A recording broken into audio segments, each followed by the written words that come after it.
So ngayon, ito na yung atake ko. Ang amat sa tadhana, no? Buhay pa, pinapatay na. It's raining in Manila, hindi ka ba nilalamig? Hindi ba understand, hindi nila. Buong katawan, makeup yun, hanggang liig, hanggang tenga, hanggang everything I do. Pero dapat buong buo pa rin yung pilik mata, di ba? Sabi ko sa'yo eh, dapat ganun. O ba? Pag nategi ka, that fresh pa rin, dapat worthless, gas skin. Anong gas skin? Ito na si mamamatay tao.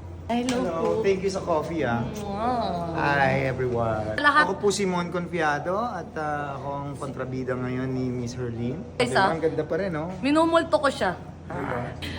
Ayaw, mabaho po ako amoy pek. Tapos eto, umaga to, di ba? Gabi kunyari. So parang Hala, Parang hindi ka kasya dyan, no? parang pinagtitripan nyo naman ako dito ako.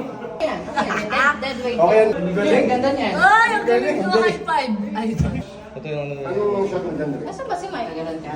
high five. Gaganon. Yung ang laki kong tao, tapos yung piniling nakakatakot ako guys. Vipan nyo na. Uy, ang baho ng hininga nyo, huwag nyo ko'y vapan. Uy, baka hindi talaga ako makahinga ng 2 seconds and then Okay. bukas na. Ano gagawin? Paano kung gagawin? Kung saan ka komportable na, pag hindi mo na kaya, ikaw ang mag-cut sa amin. Sermon, anong feeling mo na Parang immune na ako dyan. sobrang idol talaga to pagdating sa mga kriminalan, yung mga demonyohan. Grabe yung mga pag-ganyan. Nakakatakot kay Sir. Nakakatakot siya. Tapos, ganito na nangyari. Sakit na ng likod ko, sakit ng katawan ko.